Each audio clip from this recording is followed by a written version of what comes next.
Hi, and welcome to Real Nurse Stories. Today, I'm thrilled to have Liam Caswell on the show, who I'm going to interview about his career in nursing today. And Liam, I feel like we're already kindred souls because we've got so much in common. And I'm so excited to interview you and to hear about your journey into nursing and then kind of your journey into sort of expert life, career coach, podcaster. You've got so many things that you're running, which I think are great. And I really am interested in just going right back to the beginning, really, and how you became a nurse. Let's start there, and I'll stop talking and let you talk. I love that so much. Thank you. I totally agree with you. I think we are kindred spirits and we have walked a very similar path, which I think is exciting.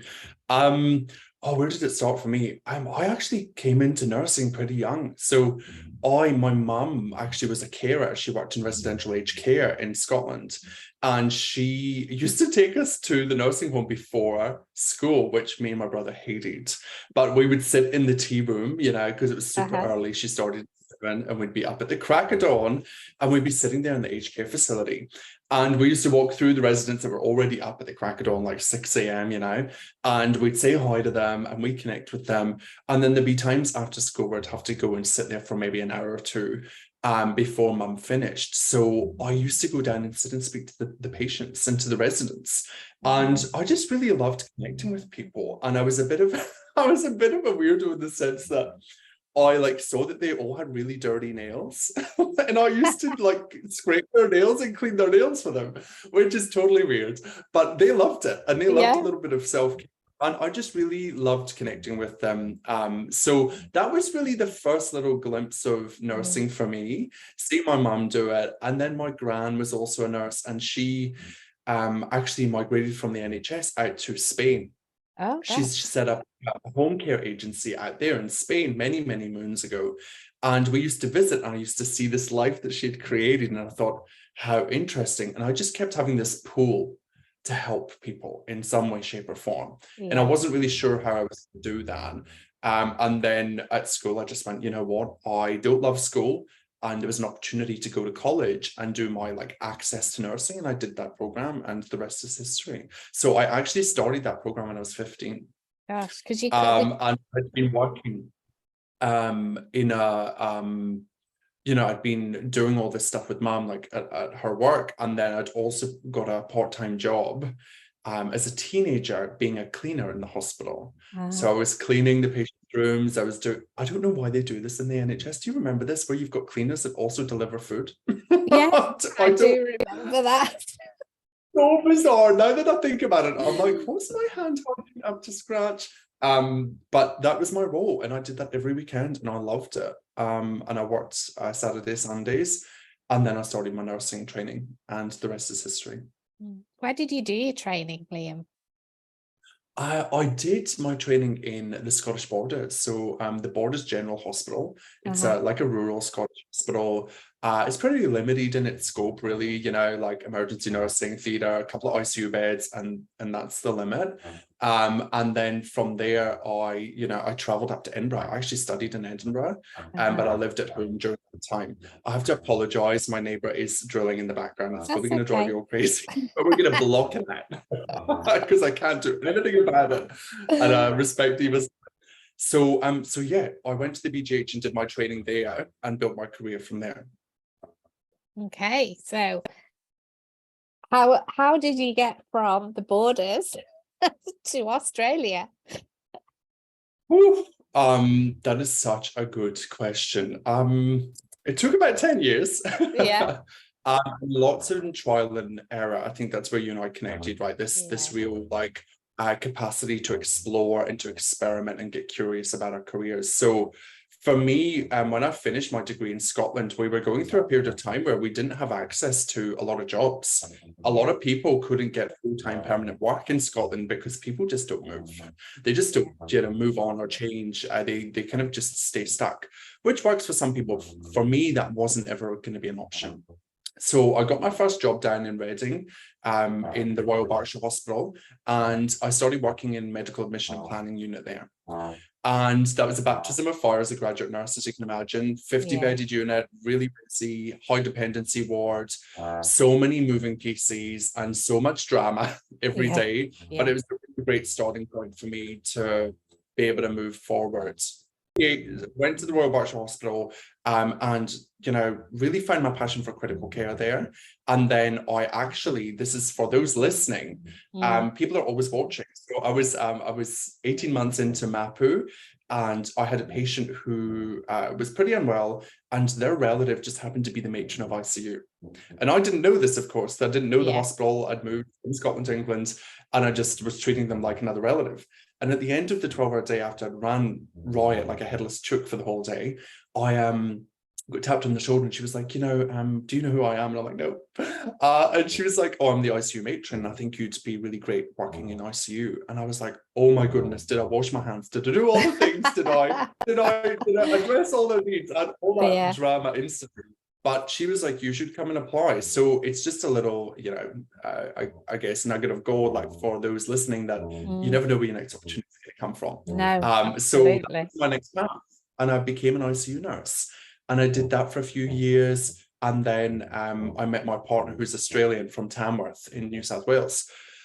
Met him in the UK. So then we decided, well, what are we going to do? And I was like, I always wanted to go to Australia. Actually, in my first ever nursing accommodation in Reading, there was a little koala in the room when I arrived. I don't know, I believe it sounds. There was a little, those koalas you get at Paddy's markets, and like there was one of those koalas.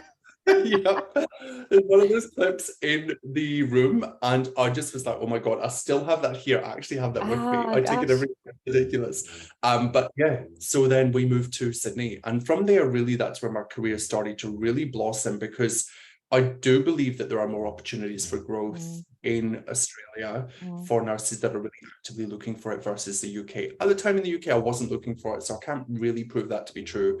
But that was my lived experience. So I did agency nursing in Sydney. I did that for about a year and a half. I worked for the universities as a clinical facilitator.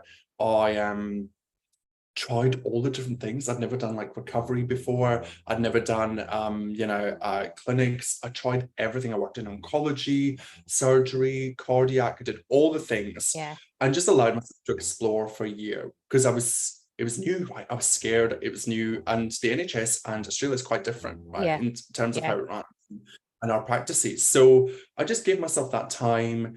And then from there, I took a lot of contracts working for the unis as a clinical facilitator, which I loved. And I started developing that passion for empowering other people. And then my partner finished his PhD, and we moved to Canberra because he got his first job there with the government. And that was a real interesting experience for me. It was the first full-time permanent job that I took in Canberra.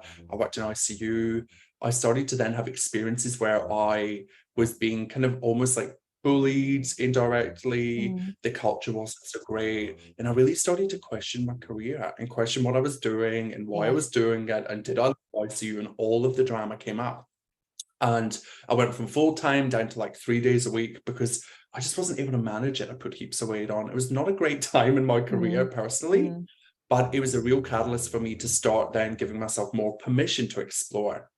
So from there, it was so funny, because I saw this job, which was advanced life support trainer and educator. And I looked at it and I went, that would be my dream. I'd love to do that. And I had all the reasons why I couldn't do it. And my partner is a godsend. And he was like, just apply. Like, what have you got to lose? And he was like the cheerleader that I needed in that moment. And I applied, and I didn't have all the qualifications to do the job. I didn't have the ALS certificate they wanted, but I got the job. So it was really interesting, because they hired for fit. They were like, we love your attitude, we love your energy, we'd love to take you. We can get all the other things. So again, a good life lesson in like, you don't have to have all the things to apply.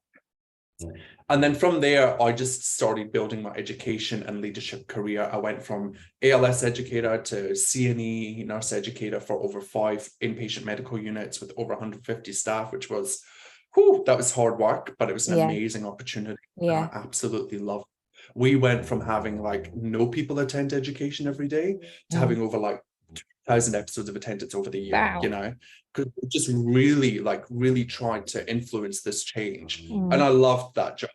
But then again, in that role, I probably ruffled too many feathers, and I then, you know, experienced a lot of bullying from a director of nursing. And it was like direct bullying this time. It was like, you know, you're not really delivering, you're not, like, despite all these very tangible factual results, you're not delivering. We don't, you know, my 21-year-old niece could do better than you know, bearing in mind the niece is like a new grad, and like just really nasty things. So I was like starting to believe the things that she was saying about me. And I thought, you know what, this enough is enough. I was coming in and doing night shift education for free.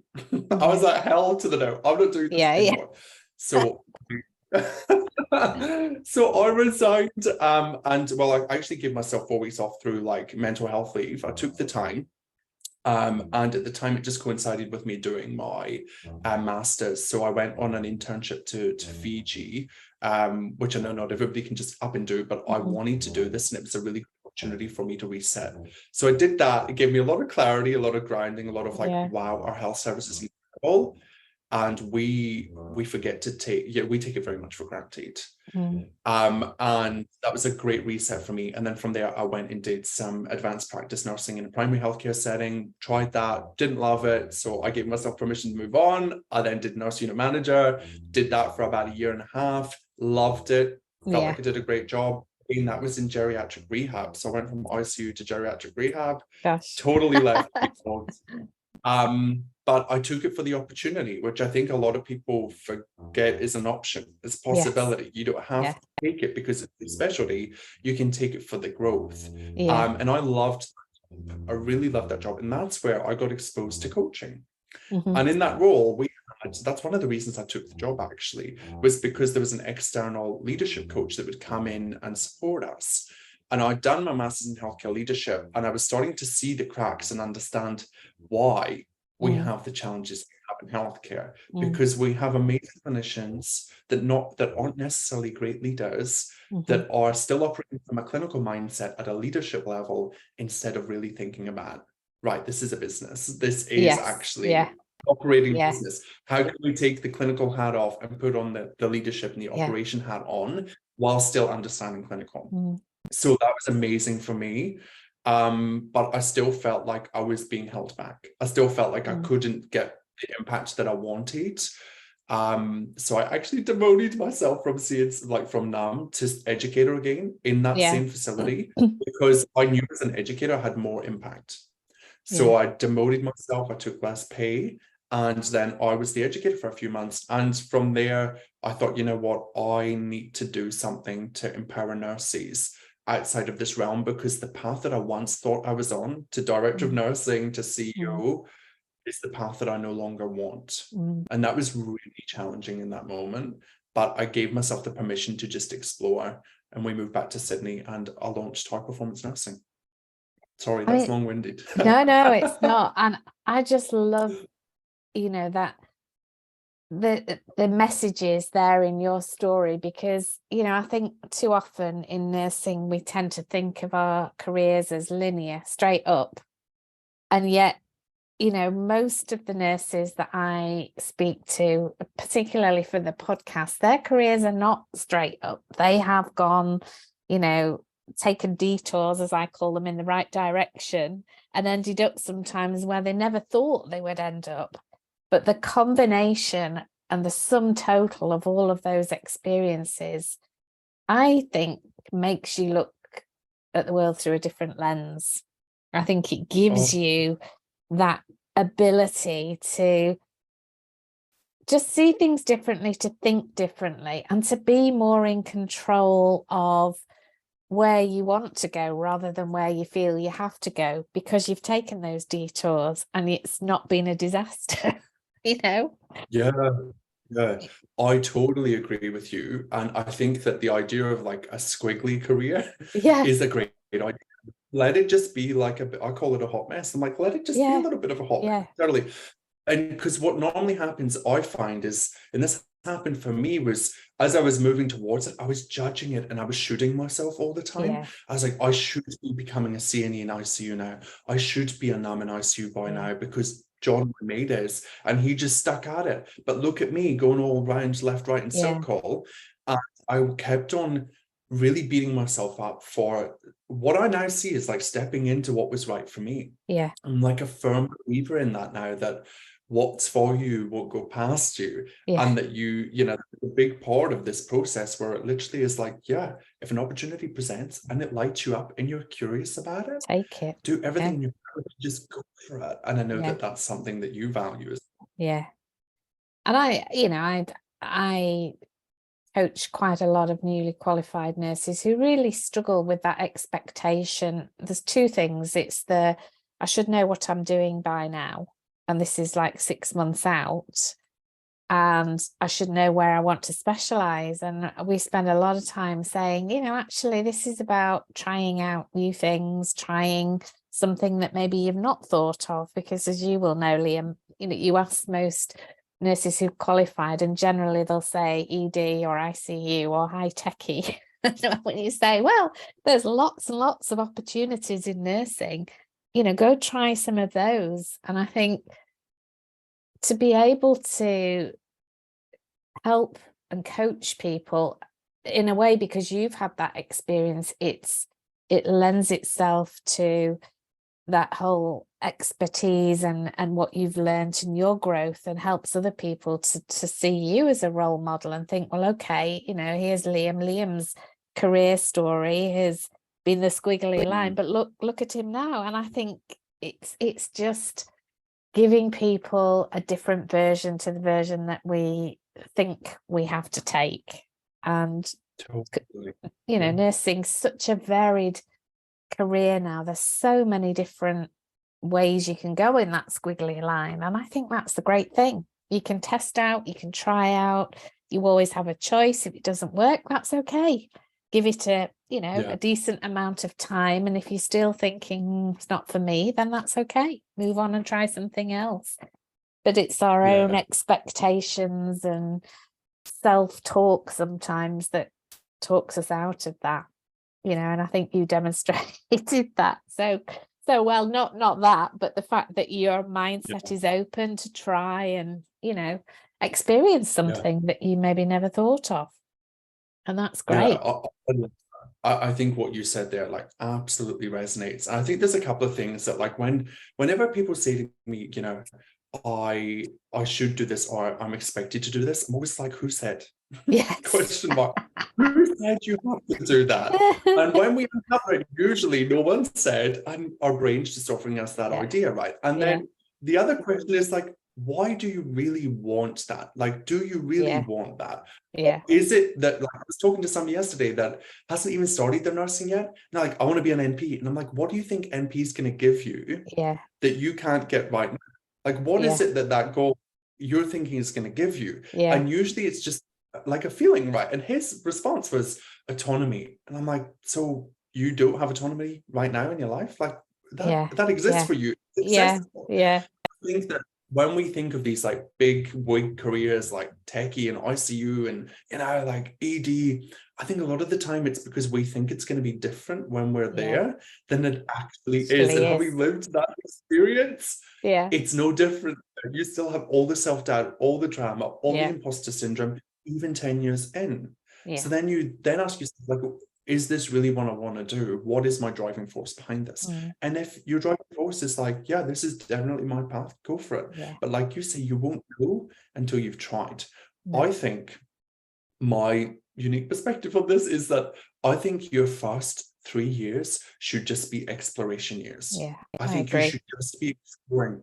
You should just be doing all the things you should not be doing a postgraduate, unless you are like Liz Gilbert, the author, talks about a jackhammer. Unless you are a jackhammer person that knows in your deepest soul that ICU is perfect for you, you should go and do that. But if you don't know that and you're unsure, go and just try all the things.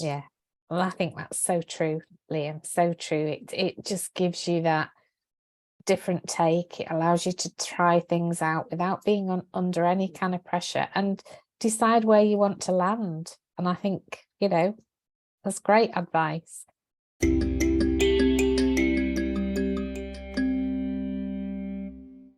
I want to ask you something. I'm curious, because I know that you run your own coaching business, and I know that you're hugely successful doing that, Liam. I'm just curious about your gran and her entrepreneurial spirit, and whether she has influenced you in your quest to kind of run your own business, because I would imagine for your gran to kind of go and do what she did in Spain around that time was probably quite I want to say brave thing to do, because it's not something that you hear people talk about from that era. So I'm just curious about your thoughts on that. Yeah, no, I love that question. And I think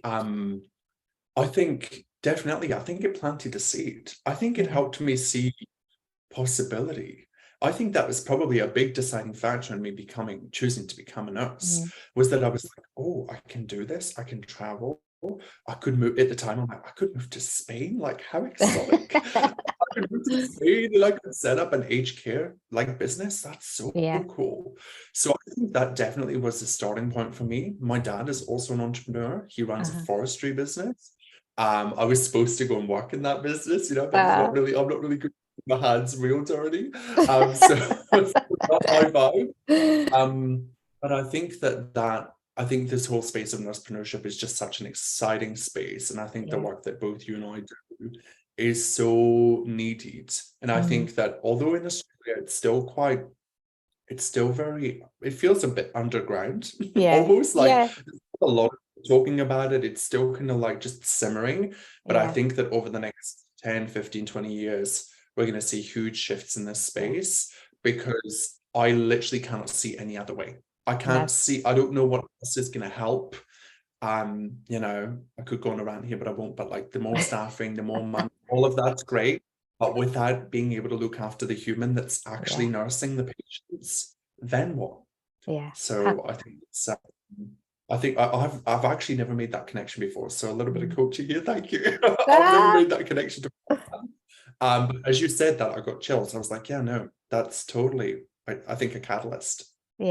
Yeah, because it's, you know, and I know we share that passion about coaching and making it accessible, Liam. And I think, you know, I share that sentiment. It does feel like it's a little bit underground, but I actually don't think it's going to take that much longer, because, you know, we read and hear about what's happening in nursing, not just in Australia, but worldwide. And I just think for the nurses who we've coached, and they know the benefits, they've been through, they've experienced it, you know, and as I'm sure you do, I see testimonials, and the feedback is always, I'm always telling my colleagues, you need to go and have you know, and I think that's great, because it's helping people to see, you know, the value of it. It's not something that nurses have really had access to, and I think it is a tool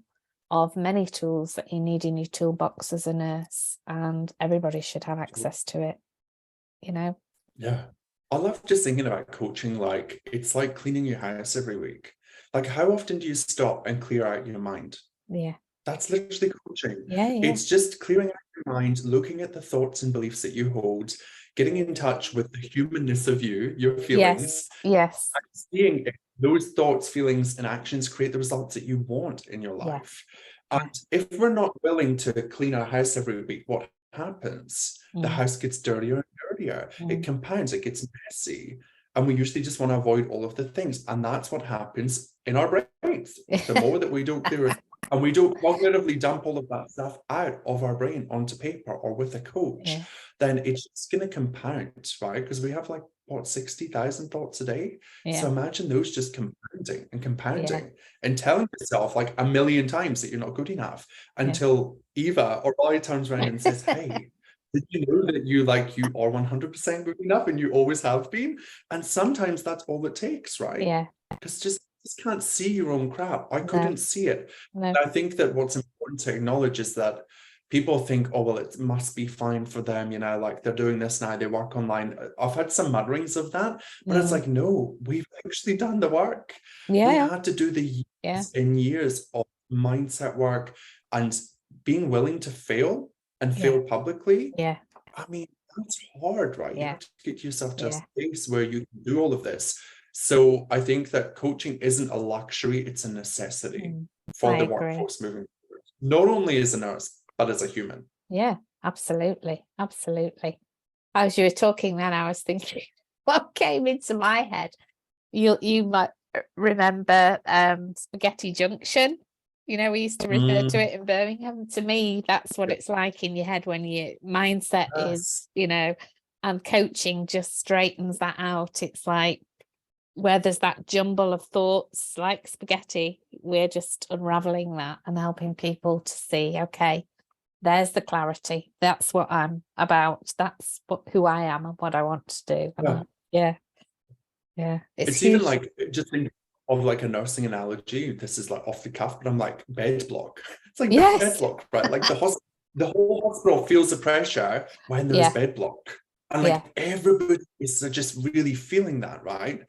But when it's flowing beautifully and operation and the flow's happening and everybody's getting discharged, it just feels so much better. That's a great analogy. I love that. I just came up with that. But I'm thinking more and more in nursing analogies, because I think that in order for it to land, we have to be able to speak that, right? And like translate it. So there you go, bed block. Wow, I love that. That's great. That's great.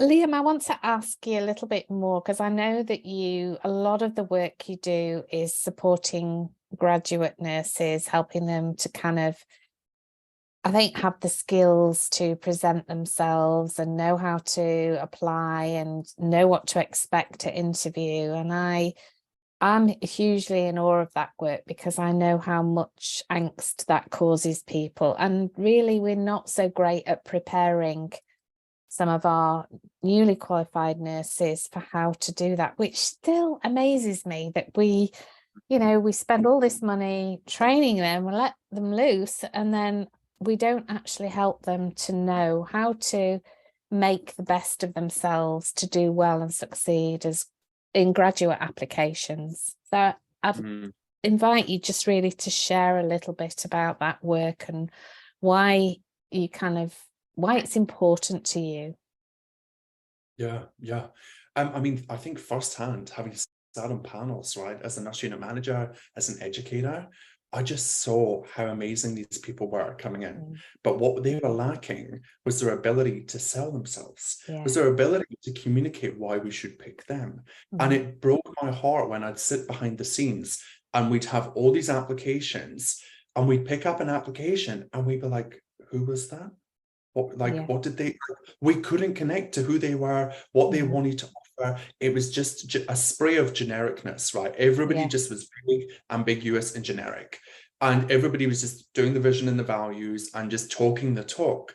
But what struck me was, I was on a panel one day and somebody walked in and they walked in with like the utmost self-confidence. They were very bright in their appearance and what they were wearing. Their hair was like, you don't have to do all of this, guys listening, but their hair was like pink. There was a strike of pink through it. And they exuded this energy, right? And they really held themselves. They sat down and they interviewed and they really connected.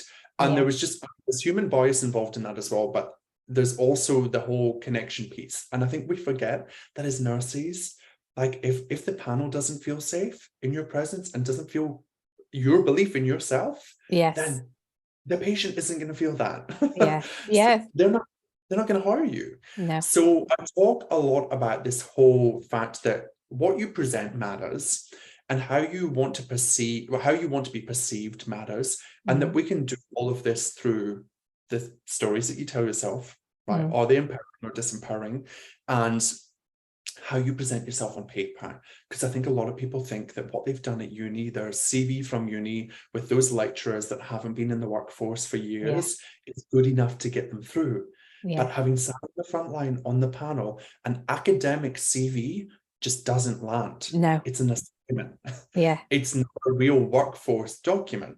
So we really help people, one, identify what's where they're at and where they want to go, and start helping them see the possibilities. Because like you mentioned earlier, a lot of people think, I have to do a graduate program. And I love nothing more than helping somebody see that they don't have to do anything. Yeah. I love taking it to the extreme and being like, did you know that like when you get a nursing degree, you don't even have to work as a nurse? You don't. You don't have to do that. Like, we want you to, but you don't have to. Like, our brain loves to convince us that we have to do all these things, even if it feels terrible. So we really build belief in the grads. We build the life skills that they're going to need for the rest of their career. CVs, cover letters, selection criteria, interviews, and we really try to make them fun and engaging and exciting, because they're not overly fun things to do, but we help them every step of the way, because what we teach them here as grads, I truly believe they can take for their CN application or for their CNC. So when they come and work with us, they're not just getting, you know, a one-off, wham bam, thank you ma'am, and that's great for some people. Some people need that. But most of our grads really want to build their belief in themselves, build their self-confidence, build their life skills. And then my big goal for our program is making sure that when they get into the workforce, that they have the cognitive skill set to be able to, you know, navigate the highs and lows of life. Because I think that somewhere, and I can't pinpoint where, we were fed a lie that when we graduate, it's going to be amazing. There's going to be rainbows and daisies in university, and that it's going to be perfect, and you're going to get a salary, and it's going to be all amazing. I bought into that belief for 12 years, and it created so much internal havoc for me. You know, like, oh, when I get here, it will be different. It will be better. And I found that not to be true, because I didn't have the human skills. I didn't have the mental and emotional, I call it like fitness. I didn't have the mental and emotional fitness. I hadn't practiced thinking intentionally, and I hadn't got in touch with my feelings. And I think as a graduate nurse, that first year is like literally baptism of fire. And within the first hour of your first day, you're going to feel shame, fear, worry, excitement, elation, being proud, happy, sad. You're going to feel all the emotions within the first hour.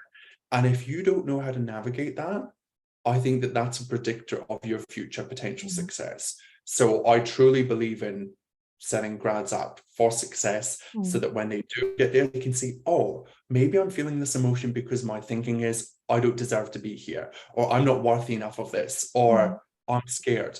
And normalizing the fact that it is ups and downs. That's kind of my big goal. And that's why I love doing this work, because it took me 10 years, and I want it to take my people 10 minutes. I want them to be able to get in minutes and then be able to run with it and have that aha moment before they even start. And just as you're talking then, part of what I was thinking, Liam, was are you ever approached by universities to work with the newly graduate nurse, newly qualified nurses? Because all of those things that you just mentioned, it astounds me that we as a profession just leave that to chance, to the sink or swim method. You know, I had experience last year of working with some grads who really kind of struggled in that first certainly 3 months, some of them still struggling at 6 months, and we lost quite a number of graduates in that time. And I still can't get my head around, why are we not looking at this? Why is it not being researched? Why are we not doing the exit interviews and understanding what do we need to do as organizations to support, and what do we need to change? And I think some of this, as you rightly stated there, we paint this picture that's actually not true, and we're setting them up to fail. And it has to come back to education and where we're delivering the education, and we need a realistic input into that. This is what needs to happen. And so much of what you say there, it made me think, is that something that universities seek from you because of your experience? If not, they should be doing. Yeah, the short answer is no. The long answer is I have reached out to a lot of universities across the country to radio silence. I have also reached out to a lot of nursing national-wide corporations and companies offering free graduate coaching and graduate support. And I've been told that I need to pay to become an affiliate to be able to then offer my services. So, you know, I'm in a place where I'm a small business and I have never made less money personally. You know, talking about my own income and my own ability to live. I take like 2/3 of a pay cut, seriously, you know, and I think people forget that when you run a business, there's so many other costs. So I do a lot of this through the love and the passion for this change. And I think that I think it's the missing piece. It's the missing semester. I truly believe that what we've created in our program, our GCLP, should be a 3rd-year mandatory subject. I agree. I absolutely agree.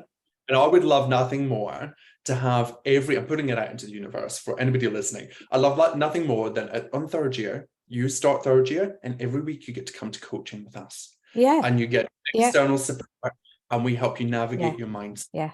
And then not only that, we help you get your application spick span, and then we support you until you get a job, and make sure that no graduate is left without a job. No graduate.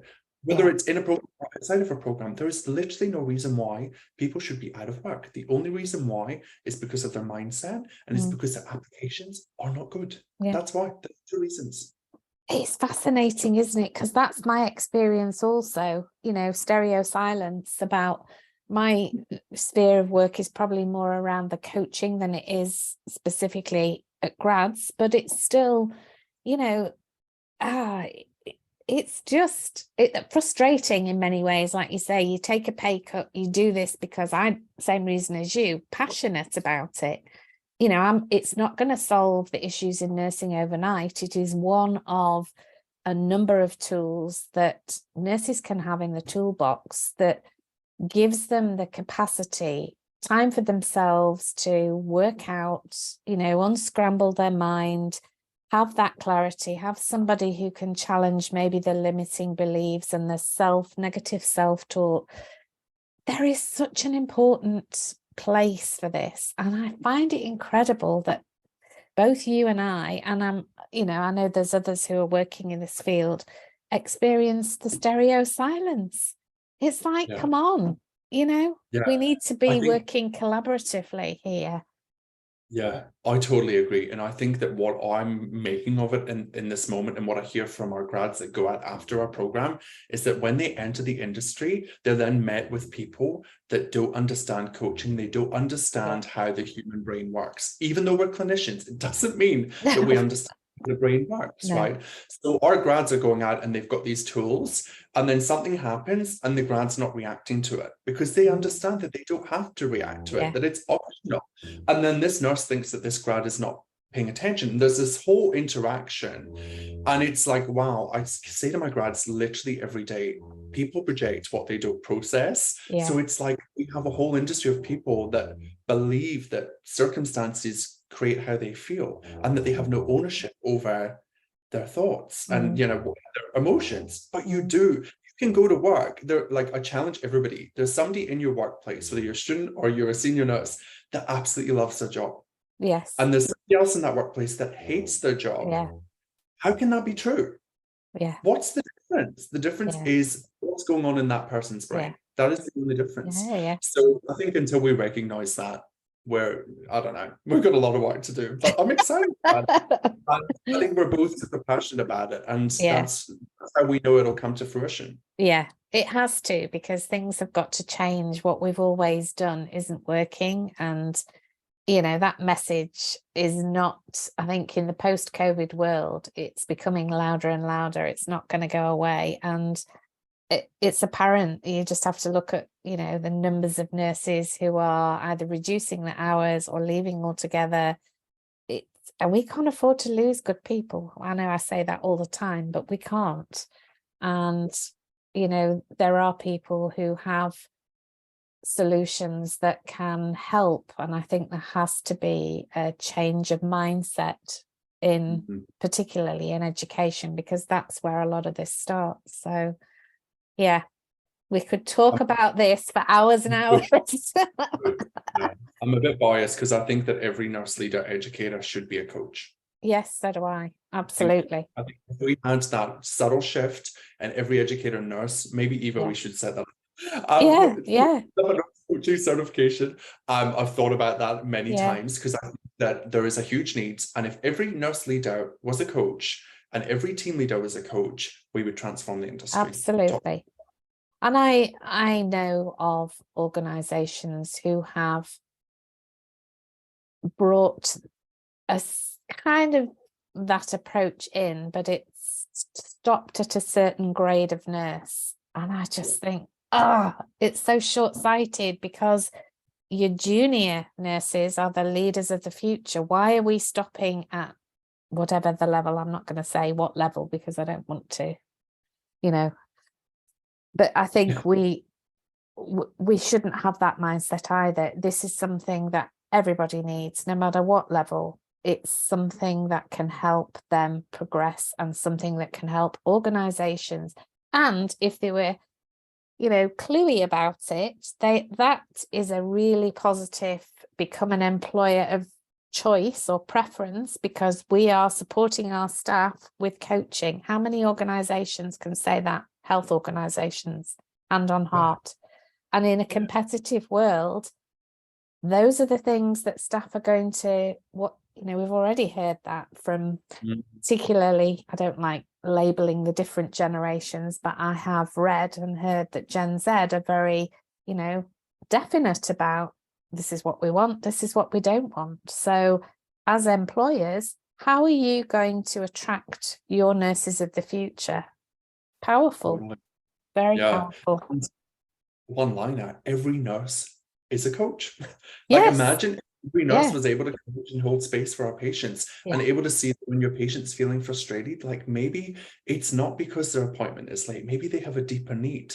Maybe it's because they have thoughts that they need to talk through because they don't feel safe. That would be an absolute game changer for our patients, their outcomes, and the culture. And also game changer, you think how much time is spent on managing conflict in teams, Liam. If everybody's gone through coaching and understands mindset and all of that, totally. No time spent on that. You'd be like, oh, you win-win. That's great. I also have a thought, and we don't need to argue about the thoughts. Oh, see, we've got so many great ideas.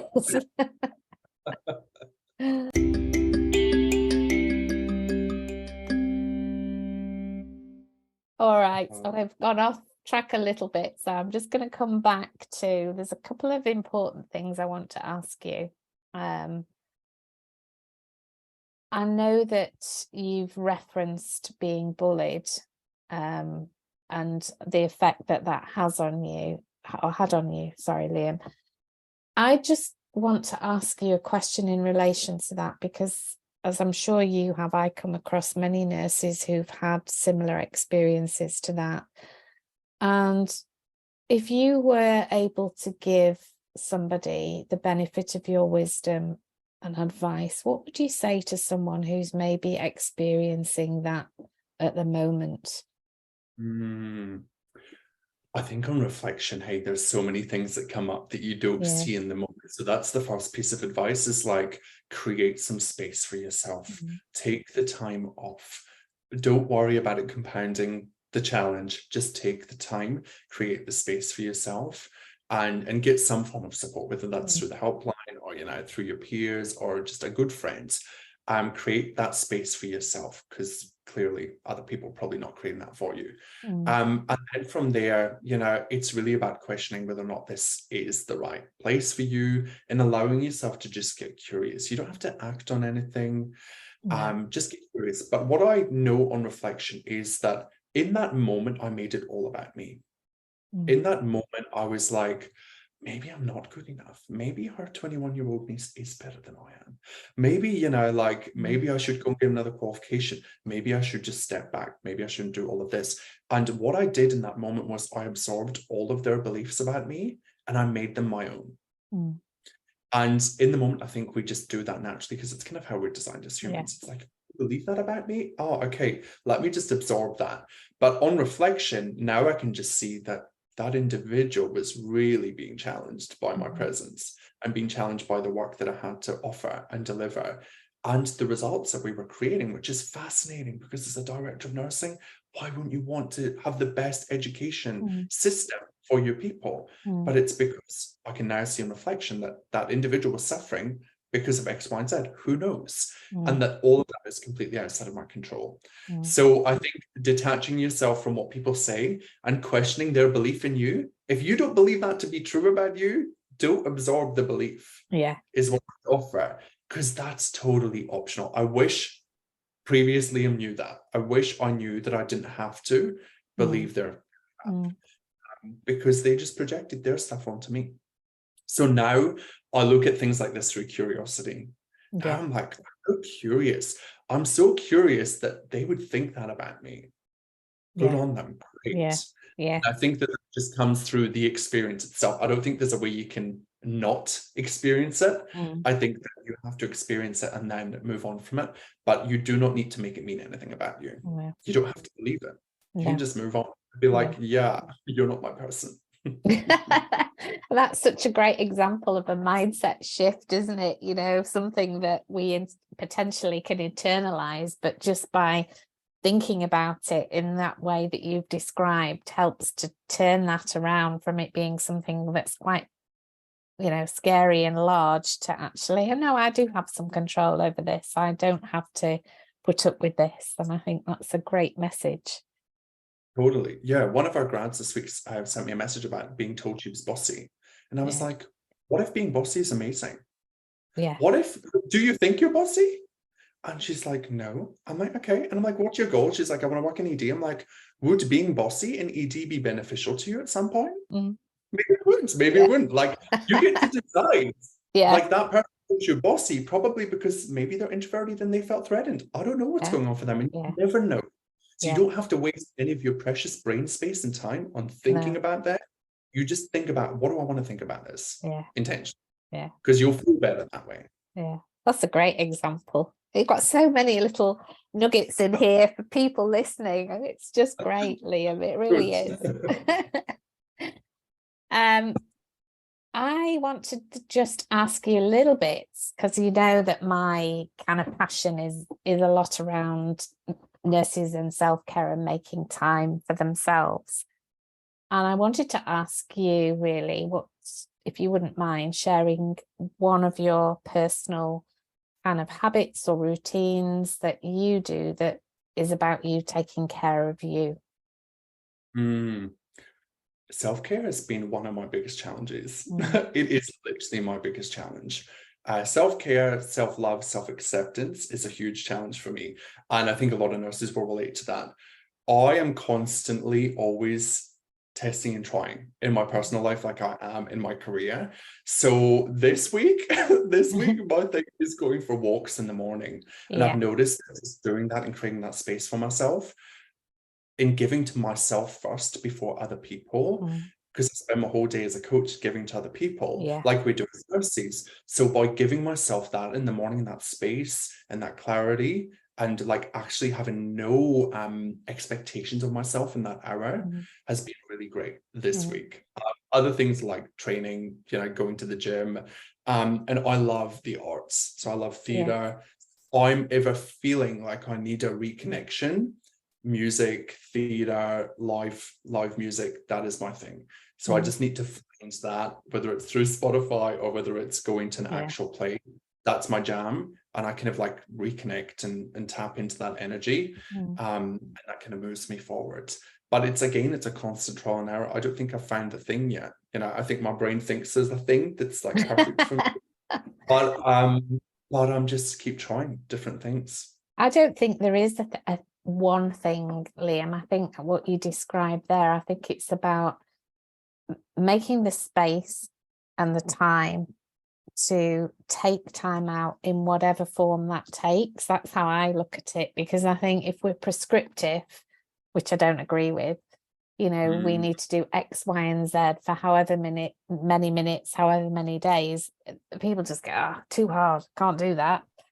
It's about recognizing when you work as a nurse, you need to do something for you, whatever that is, as you say, whatever your jam is, whatever you take you know, that whether it's 5, 10, half an hour, whatever, it's doing something for you. And it's okay if we don't have that one thing. I think those examples are great. And it's just reminding ourselves we need to do that often, little and often, you know. I think one thing that has changed my approach to it is calendaring, is scheduling my life to an extent, because I used to just like willy-nilly be like, what do I feel like doing today?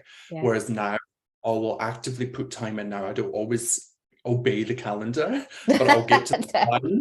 You know, I don't obey it, and I'm like, I don't feel like doing it, but there's other times where I kick my butt and I'm like, no, come on, let's do this. You need to do it for yourself. So I think if you can put a window of time in one of your days off where it's like, you know what, this is just like me time. And one of my coaches talks about your birthday every month. The day of your birthday should be a day of celebration for yourself, and I love that idea. Well, that's like great. A month, like mine's is the 3rd, so on the 3rd it's like a trigger for me to be like, what have I done today to celebrate just me being me and being here. I love that idea. Again, I don't always do it, but when I do remember, I'm like, right, I'm going for a coffee and I'm gonna have a croissant. I'm gonna do the things. You know? That's great. I love that. I've not heard that one before, but it's kind of like a bit like the Queen. You have a birthday every month. Every month, like, and you treat yourself and you do whatever that is. I love it. That's a great suggestion. How would you most like to be remembered in your career, Liam? I always ask this question because I think it just prompts a little bit of reflection, and it's the sum total of a lot of what you've talked about. So just invite you. I love this question so much.